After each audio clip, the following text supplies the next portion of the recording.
hedder Mentos-forsøg, hvor vi bruger en pakke Mentos originale med mintsmag til frisk honning. Og så skal vi bruge en Cola Light, hvor vi putter en 5 stykker ned i den her Cola Light. Ja. Og vi har opstillet en hypotese, som lyder, at når vi kommer de her 5 Mentos ned i light-colaen, så vil der på grund af trykket, der sker, opstå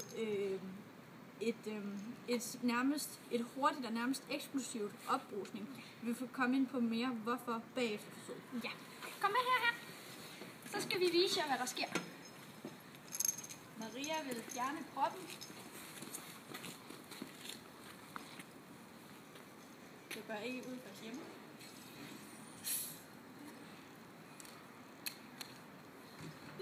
Cola.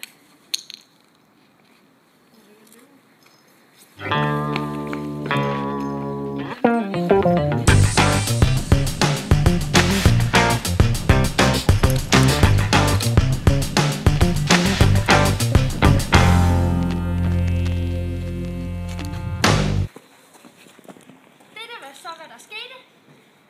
Farvel.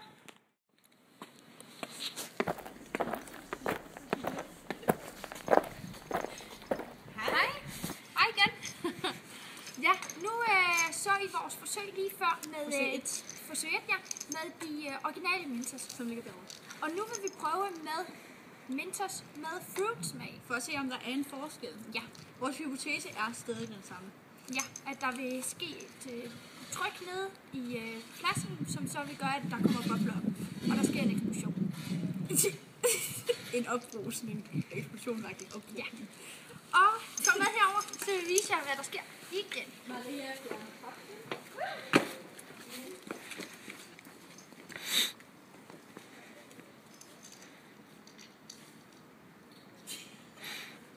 Maria kan ikke åbne sodavand.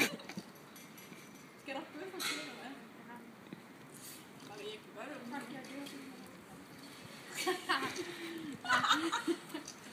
Okay, vi er klar. Cola. Jeg vil nu hælde de 5 fruit Mentos i colaen og se, om der sker en anderledes reaktion.